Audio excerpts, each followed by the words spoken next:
वंदेहम श्रीगुरु श्रीयुतपदकमलं श्रीगुरून् वैष्णवांश्च श्रीरूपं साग्रजातं सहगण रघुनाथान्वितं तं सजीवं साद्वैतं सावधूतं परिजनसहितं श्रीकृष्णचैतन्यदेवं श्रीराधाकृष्णपादान् सहगण ललितां च विशाखान्वितां च श्री गोलोक धाम की जय, श्री বৃন্দাবন ধাম की जय। বড় অপূর্ব একটা সময় আমরা সবাই মিলে আজকে উৎসুকতা সহকারে গতকাল প্রেস কনফারেন্স হয়েছিল আর আজকে আমরা পুনরায় একটা আলোচনার ভিতরে আমরা সবাই একত্রিত হয়েছি। আর এই যে গোলক ধামের গুরুকুল, সেই গুরুকুল নির্মাণ এবং গুরুকুল প্রকল্পে আমরা সবাই একীভূত হয়ে একটা সমাবেশতে অগ্রসিত হয়েছি। আর এই গুরুকুলে আমাদের সর্ব সমাজের জন্য একটা অভূতপূর্ব পরিবর্তনের জন্য আমরা উপস্থিত হয়েছি। সব জায়গায় গুরুকুল নামে মাত্র আছে, কিন্তু সেটা পরিচালনাত্মক রূপে নেই, সেটা সাকারাত্মক রূপে নেই। তো আমরা it's not for everything gone for entertainment, it's for only enlightenment. সবার ভিতরে প্রেরণা জাগৃত করার জন্য, আধ্যাত্মকে জাগৃত করার জন্য, সংস্কৃতিকে জাগৃত করার জন্য, ভারত এই অপূর্ব গর্বকে পুনরায় উদ্ধত করানোর জন্য আমরা পুনরায় এই গুরুকুলকে নির্মাণ করার জন্য আমরা সবাই সংকল্পবদ্ধ হয়েছি। তো বাদ বাকি আমাদের ইনিও বলবেন কিছু। আমি খোকন পণ্ডিত, গোলক ধামের আমি উপদেষ্টা কমিটির মেম্বার। বিষয় হচ্ছে যে আমরা প্রত্যেকেই কিন্তু আমাদের নিজস্ব দায়িত্ব থেকে, নিজস্ব সত্তা থেকে, নিজের পরিবারের থেকে, আমাদের গুরুত্বপূর্ণ যে ভারতবাসী আমরা, সেসবের যে আগে ঐতিহ্য ছিল, সেই ঐতিহ্যপূর্ণ যে আমাদের একটা সম্পর্ক বোধ ছিল, আমরা একটা দায়বদ্ধ ছিলাম একে অপরের প্রতি, সেসবগুলো সব আমরা কিন্তু আস্তে আস্তে ভুলতে চলেছি। এবং সব থেকে বড় কথা, এই ভুলে যাওয়ার মূল কারণ হচ্ছে শিক্ষা। আমরা শিক্ষাটাকে সেইভাবে পাচ্ছি না, যে শিক্ষাটা গুরুকুলে আগে প্রথম দিকে ছিল, যেখানে গুরু গৃহে গিয়ে ছাত্ররা তারা শিখতো, গুরুর সব নির্দেশগুলো পালন করতো, তাদের কথা মতো শিখতো, তাদের ভিতরে একটা আধ্যাত্মিক চেতনা থেকে শুরু করে পৃথিবীর সর্বরকমের শিক্ষা সেখান থেকে আমরা পেতাম। তার মধ্যে থাকতো যেমন পরিবারের প্রতি সম্মান, বাবা মার প্রতি সম্মান, মানুষের প্রতি সম্মান, রাস্তার লোকের প্রতি, একটা অচেনা ব্যক্তির প্রতি সম্মান, আমাদের মনুষ্যত্বের যে মনুষ্যত্ব জাগ্রত, সেগুলো কিন্তু ছিল। আজকে আমরা হারিয়ে ফেলেছি। সেই হারিয়ে ফেলার যে নিবিড়তার মধ্যে আমাদের প্রতিনিয়ত মানুষ ভুল ভ্রান্তি ত্রুটি করে যাচ্ছে, বিভিন্ন অপরাধ করছে, তারা নিজেরাই জানে না এই অপরাধের মধ্য দিয়ে কি পানিশমেন্ট, শাস্তি পেয়ে আমাকে জীবনযাপন করতে হচ্ছে এবং তাদের ভবিষ্যৎ নষ্ট হয়ে যাচ্ছে। তাই আজকে আমরা একটা উদ্দেশ্যমূলক নয়, এটা নীতিবাহিতক নয়, আমরা নিজেরা চেষ্টা করছি যে সর্বোত্তমভাবে আমাদের সমাজকে গড়ে তুলতে হবে একটা সুন্দরভাবে। সেই গুরুকুলের সেই প্রতিনিধিত্ব করতে গিয়ে আমাদের যে নিমাই দাসজি মহারাজ ওনার মাথা থেকে বেরিয়েছে যে প্রথমেই একটা অনলাইন ক্লাস শুরু করব, যে অনলাইনের মধ্য দিয়ে প্রত্যেকটা বাচ্চা এবং বয়স্ক এবং যে কোনো ব্যক্তি তারা আমার রেজিস্ট্রেশন করবে আমাদের অনলাইনে। রেজিস্ট্রেশন করার পর তারা আমাদের এখান থেকে গুরুকুলের শিক্ষা কিভাবে হতে পারে, ধর্মের শিক্ষা এবং আদার্স অন্যান্য যে জীবন নৈতিক চলার যে শিক্ষা, সেগুলোকে দেয়া হবে।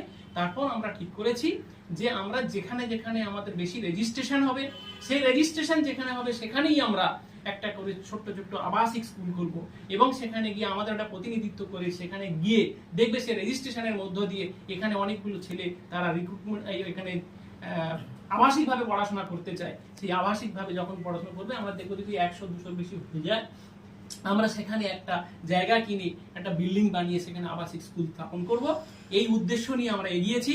এই উদ্দেশ্যের জন্য আপনাদের কাছে, সবাইকার কাছে করজোড়ে প্রার্থনা, আপনার বাচ্চা, আপনি এবং নিজে আস্তে আস্তে আমাদের ভারতবর্ষের ঐতিহ্যকে জানুন, ভারতবর্ষের নীতি নৈতিককে জানুন। সনাতন ধর্ম, হিন্দু ধর্ম যে আমাদের কোনো খারাপ কাজ করতে বাধ্য করে না, কোনো খারাপ কাজ আসলে সেখান থেকে দূরে সরে গিয়ে সেটাকে সমাধান করতে হয়, সেই বুদ্ধি, সেই চেতনা, সেই মস্তিষ্ক, সেই বিদ্যা আমাদের এইখান থেকে লাভ করুক, এটাই আমাদের উদ্দেশ্য। আর এই উদ্দেশ্যের জন্য আরো বিকল্প কি কি পদক্ষেপ নিতে চলেছেন আমাদের নিমাই কৃষ্ণ দাসজি, এই গোলক ধামের তিনি সম্পাদক এবং ফাউন্ডার, উনি কিছু বলুন। আমি শ্রী নিমাই কৃষ্ণ দাস, আমি এই গোলকধাম চন্দ্রোদয় রাধাগোবিন্দ সেবাশ্রমের সেক্রেটারি। বিগত দিন আমি প্রেস কনফারেন্স করেছিলাম প্রেস ক্লাবে, সেখানে আমি সমাজকে বার্তা দিতে চেয়েছিলাম এটা, যে আজ উন্নত সমাজের সাথে সাথে আমাদের শিশু যুবক এই সমাজ উন্নত হওয়ার মাধ্যম, উন্নত সিস্টেম, উন্নত কালচারের মধ্যে গিয়ে ভারতবর্ষের সেই প্রাচীন সংস্কৃতিকে ভুলে গেছে। সেই প্রাচীন সংস্কৃতিকে ঠিক করার জন্য, যাতে আমরা আমাদের নৈতিক চরিত্র করতে পারি, যাতে আমরা আমাদের ছোট্ট শিশুটাকে তাকে প্রভাতে উঠিয়ে প্রভাতের সূর্যকে দর্শন করাতে পারি। আর আমরা যেন চাই প্রতিটি ঘরের মা বোনেরা, এরা এবং পিতামাতা তার জন্য দায়িত্ব সহকারে তার সন্তানটাকে এই পথ অবলম্বন করায়। কেননা সর্বদাই আমরা চিন্তা করি আমরা উন্নত হয়েছি, কিন্তু উন্নতর পিছনে আমরা কিন্তু আমাদের সমাজ ব্যবস্থার কাছে হারিয়ে গেছি। ধর্মকে নিয়ে রাহাজানি, ধর্মের অপব্যবহার করা, ধর্ম প্রাসঙ্গিক হয়ে ধর্মকে নষ্ট করা, তারপর মানব চিত্রে পিতা পুত্রের সম্পর্ক নষ্ট হয়ে গেছে, মা সন্তানের সঙ্গে সম্পর্ক নষ্ট হয়ে গেছে। এগুলোকে ফিরিয়ে আনার জন্য এই গুরুকুলের মূল বক্তব্য এটাই, সমাজে চাই একটা মানুষ। কারণ একাদশ শতাব্দীতে তখন দেখা গেছে নেতাজি সুভাষচন্দ্র বসু, স্বামী বিবেকানন্দ থেকে আরম্ভ করে সমস্ত যত বিপ্লবী, ক্ষুদিরাম, বিনয় বাদল, দীনেশ, কবিগুরু রবীন্দ্রনাথ ঠাকুর, বিশ্বগুরু হয়ে তিনি সবাই এখানে আসলেন। কাজী নজরুল ইসলাম, একাদশ শতাব্দীতে তারা এলেন, তারপরে আর কোনোদিন তারা এখানে ফিরে এলেন না। তাহলে কি ভারতবর্ষের সংস্কৃতি নষ্ট হয়ে যায়নি? যদি ভারতবর্ষের সংস্কৃতি ঠিক থাকতো, যদি মাতা পিতার কালচার, উন্নত কালচারের সাথে যদি আধ্যাত্মিকতা কালচার থাকতো, তাহলে কিন্তু আমাদের কাছে আরেকটা নেতাজি সুভাষচন্দ্র বসু, আরেকটা রবীন্দ্রনাথ ঠাকুর, আরেকটা হচ্ছে বিনয় বাদল, দীনেশ, দেশবন্ধু চিত্তরঞ্জন, আমাদের কথা শিল্পী শরৎচন্দ্রেরও জন্ম হতো। আমরা কি করছি? সেই বিগত দিনের মণিকোঠার মণিগুলোকে নিয়ে আমরা আজ তার নামকরণ করে আমরা তাকে দেখিয়ে এই ভারতবর্ষের সংস্কৃতিকে বজায় রাখার চেষ্টা করছি। আমরা আজ জগতে খুব ভালো করে ফেস্টিভ্যাল করি, কখন জানেন? যখন কি হয়? বড়দিন হয়। বড়দিনে আমরা কেক কাটিয়ে অনেক আনন্দ করি, কিন্তু আমাদের প্রাচীন ভারতের নববর্ষা বা নববর্ষ হিসাবে সেই পয়লা বৈশাখকে আমরা উদযাপন করি না। আমরা ছোটবেলা দেখেছি পয়লা বৈশাখের দিনে আমাদের গো সেবা, বাবারা তখন কি করতো? গোমাতাকে নিয়ে স্নান করাতো, তাদেরকে সেবা দিত, নতুন ধান, নতুন সুন্দর চালের গন্ধ, তা দিয়ে আমাদের নবান্ন আমরা খেতাম। কত আনন্দ, কত উল্লাস ছিল আমরা, কিন্তু আজ আমরা হারিয়ে ফেলেছি। এই উন্নত সমাজের কাছে আমাদের ঘরের ছেলেরা, আমার ভাই, ছোট ছোট বন্ধু, তারা আজ খেলা ছেড়ে দিয়েছে, মাঠ ছেড়ে দিয়ে তারা আজ ঘরের কোণে কি করছে? মোবাইলে গেম খেলছে। এ কি উন্নত সমাজ? এটাকে বোঝানোর জন্য এই উন্নত সমাজে যাতে উন্নত কালচারের মধ্য দিয়ে সংস্কৃতিকে ফিরিয়ে আনা যায়, আমাদের নৈতিক চরিত্রকে গঠন করা যায়, গঠনমূলক একটা সমাজ তৈরি করা যায়, তার জন্য এই গুরুকুল। আর এই গুরুকুলের আমি নাম দিয়েছি দেবসেনা পরশুরাম। এই বলে আমি আজকের আমার ছোট্ট বার্তা রাখছি এবং সমস্ত জগতের মাতা পিতা, ভাই বন্ধুর কাছে আমি করজোরে প্রার্থনা করছি, সবাই এটাকে রিয়েলাইজ করুন, ভাবুন। যদি আমি অপরাধজনক কথা বলি তাহলে আপনারা তার বিচার করুন, কিন্তু আমি চাই সমাজে যেন গঠনমূলক নতুন নবকুলে এই গুরুকুলের জন্মের সাথে সাথে যেন আমাদের সুন্দর সন্তান, সুন্দর প্রকৃতি, সুন্দর চেতনা তৈরি হয়। একটুখানি সবার নাম যদি বলে দেন। আমার নাম খোকন পণ্ডিত, গুরুকুলের এবং আমাদের গোলকধামের আমি একজন অ্যাডভাইজারি কমিটির মেম্বার। আমার নাম গোষ্ঠ বিহারী মণ্ডল, আমি গোলকধামের দেবসেনার একজন সদস্য। গিরিধারী দাস ব্রজবাসী, রাধাকুণ্ড, বৃন্দাবন থেকে সদস্য। আমি নিমাই কৃষ্ণ দাস, এই গোলকধামের সেক্রেটারি। কখনের জন্য আমার কর্মসংস্থানের জন্য ঠিক আছে। আজকের সরকার আপনি ভালো করে ভাবুন, আপনার ছোট্ট শিশুটা যে আজকে 2 বছর 5 বছর বয়স, তার হাতে তাকে স্তব্ধ করার জন্য তার কান্না, তার রোদনটাকে আপনি স্তব্ধ করতে পারছেন পিতা মাতা না হয়ে আপনি মোবাইলটা ধরিয়ে দিচ্ছেন। আমি এর জন্য বলেছি যে যাতে যেন এটা না করা। ওই শিশুটাকে যদি বৈদিক কালচারে রাখা হয় তাহলে আবাসিক ভাবে সে আমাদের মঠে বাস করবে, এবং সেই মঠে বাস করলে মঠে থেকে তাকে শিক্ষা যখন হবে সেখানে কোনো মোবাইল অ্যালাউ হবে না। হ্যাঁ, কখন দেওয়া হবে? তার শিক্ষার প্রয়োজনের জন্য আমরা ব্যবহার করা। এর জন্য আমরা বলেছি গোলকধাম চন্দ্রদয় রাধাগোবিন্দ সেবাশ্রম গুরুকুলের সম্পাদক নিমাই দাস তারা শুরু করতে চলেছে দেবসেনা পরশুরাম অনলাইন মাধ্যমে, গুরুকুলের মাধ্যমে জ্ঞান প্রদান করা হবে, শিক্ষা প্রদান করা হবে।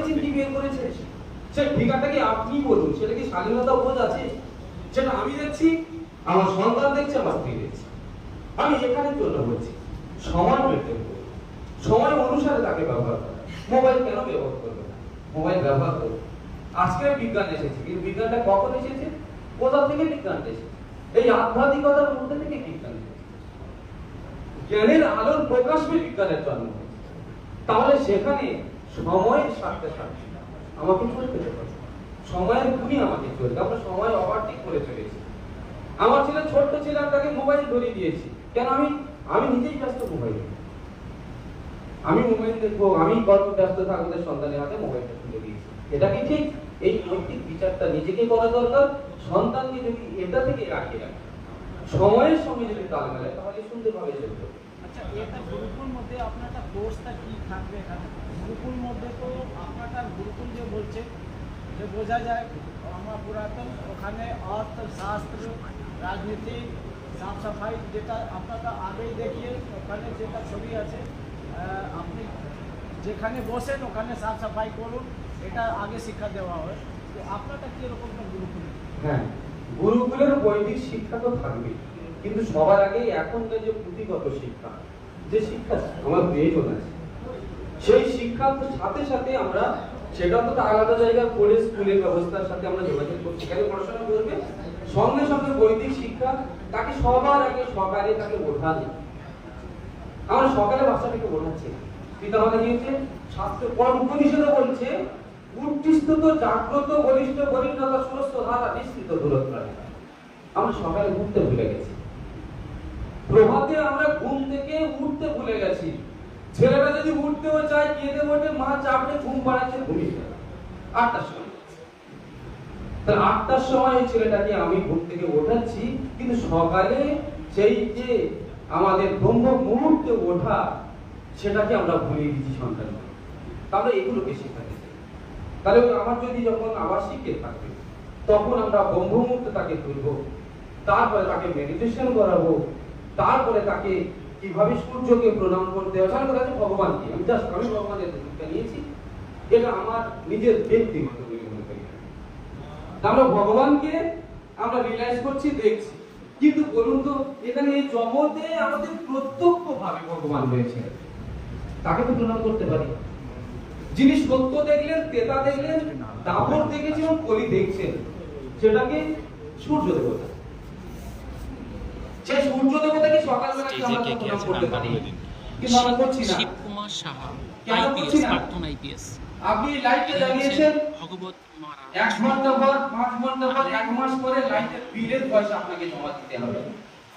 আপনাকে যদি বলা হয় যে এই প্রকৃতির সৃষ্টি যেমন সূর্যদেব, এই প্রকৃতির সৃষ্টি, প্রকৃতির নিয়মে আপনি মানব, তাহলে ওই প্রকৃতির আলো, সূর্যদেবের আলোটাকে সারা জীবন রিলাইজ করলেন, সারা জীবন। আর এই গুরুকুলে যারা শিক্ষার্থী, সেখানে কি শুধুমাত্র পুরুষরা পেতে পারেন, না পুরুষ মহিলা দুজনেই পেতে পারেন? শুধু পুরুষ মহিলা নয়, এখানে 2টি স্তর ভাগ করা আছে। একটিতে আছে কেমন করে যে আবাসিক ব্যবস্থা, এটা ছোট্ট ছোট্ট বাচ্চাদের সেখান থেকে 11, 12 পর্যন্ত আমরা পড়াশোনার ব্যবস্থা, বৈদিক সাংস্কৃতিক ব্যবস্থা টোটালি গুরুকুলের মাধ্যমে চলবে। এছাড়া সমস্ত পুরুষ এবং মহিলা তাদের জন্য আমরা অনলাইনে গীতা স্টাডি কোর্স অর্থাৎ গীতা কোর্স আমরা করব এবং সেটাকে সবার সর্বতভাবে সবাই দিতে পারবে। এখানে কেন করছি, গুরুকুল এই কারণে এখানে একটা গীতা কোর্স করছি। আমরা সপ্তাহে কি করব, 2 কি 3টে শ্লোক দেব স্টাডি করার জন্য। এইভাবে করতে থাকলে আমি 5 বছর করলে সেই বাড়িতে বসে সেই মা বা সেই বাবা বা সেই ভাই বা সেই বন্ধু বা বোন তার স্টাডি কোর্স করা হয়ে যাবে। এই যে কোর্স, এটা কোনো রেজিস্টার্ড কোনো বোর্ড বা কাউন্সিল বা বিশ্ববিদ্যালয় তাদের দ্বারা কি কোনো স্বীকৃতি এখনো অবধি পেয়েছে? না, আমি এখনো পাইনি, তবে আমরা সিএসসি বোর্ডের জন্য আমরা অপেক্ষায় আছি। রাজ্যে একটি সংস্কৃত বিশ্ববিদ্যালয় আছে, তার আওতায় বেশ কিছু টোলের মাধ্যমে অনুরূপ একটি ব্যবস্থা চলে। সেখানে কি আপনারা কোনো আবেদন করার চিন্তা ভাবনা করছেন? হ্যাঁ, করব। আমরা এখনো করে উঠতে পারিনি, প্রথম উদ্বোধন করছি এবং ধীরে ধীরে আমরা এগিয়ে যাব। মায়াজি, আপনি বলুন কি এখানে আপনারা অনেকটা গুরুকুল নষ্ট হয়ে গেছে, কত সংখ্যা আছে আপনাদের পশ্চিমবঙ্গের আগে অনেকটা গুরুকুল ছিল, কত গুরুকুল নষ্ট হয়ে গেছে আপনার কোনো জানা আছে? আমার গোনা হাতে গোনা নেই, তবে এটুকু দেখেছি আমরা গৌড়িয়া মঠের শিষ্য তো, তা গৌড়িয়া মঠ, ইস্কন মঠ, ভারত সেবা আশ্রম, রামকৃষ্ণ মিশন এছাড়া এখন আর গুরুকুল চলছে না বা নেই, আমাদের চোখে পড়ে না, কারণ তার মধ্য দিয়েই আমাদের করতে হয়। তাই আমি চাইছি, কারণ সেখানে বলছি কি দক্ষিণের যে দক্ষিণ দিশা যেটা লোক আছে সাউথ থাকবে, ওখানে গুরুকুল চলে। অনেক গুরুকুল মধ্যে যে শিশু আছে 2 বছরে, ওটা শিশুকে নেওয়া হয় ওখানে ত্যাগ করা, মতলব সন্তানকে ত্যাগ করার জন্য পরিবারকে বলা হয়। ও 2 বছর হলেই ও গুরুকুল দেওয়া হয়, তারপরে ওখানে সে শিক্ষা প্রদান করে অনেক জায়গায় যায়। আপনারটা কি ব্যবস্থা? আপনি তো গুরুকুল বলছেন, কিরকম বলছেন? আমরা এটাই, আমাদেরও এরকম আছে, আমরা 7 বছর থেকে দেব। হ্যাঁ, 7 বছর থেকে 12 পর্যন্ত আমাদের আবাসিক ভাবে থাকা, খাওয়া এবং সেখানে তার সুপরিচিত শিক্ষা সমস্ত ব্যবস্থা করা ওইভাবেই আছে। Nimai Das, secretary of Golokdham Chandroday Ramgobinda Sevashram Gurukul.